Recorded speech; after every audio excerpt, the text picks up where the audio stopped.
بسم الله والصلاة والسلام على رسول الله. السلام عليكم ورحمة الله وبركاته.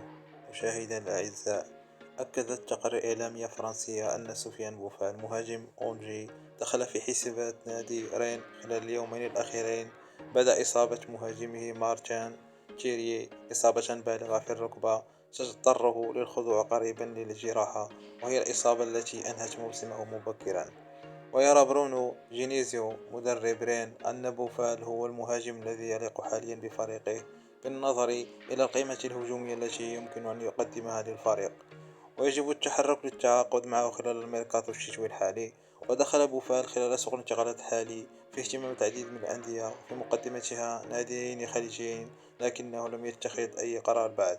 ويرتبط بوفال مع أونجي بعقد حتى يونيو 2024، وتبلغ قيمته المالية 10 ملايين يورو حسب موقع ترانسفير ماركت. كما ودخل المغربي بلال الخنوس صانع ألعاب جينك البلجيكي دائرة اهتمام مجموعة من الأندية الأوروبية على غرار باريس سان جيرمان ومانشستر يونايتد وبايرن ميونخ، استنادا لما ذكرته وسائل إعلام بلجيكية. وحسب صحيفة نيوز بليد المحلية، فإن كشافي الأندية سالفة الذكر إضافة إلى بروسيا دورتموند الألماني سيتابعون من الملعب أداء اللاعب في مباراة فريقه أمام كلوب بروج بعد غد الأحد لمعاينة مستوياته عن قرب.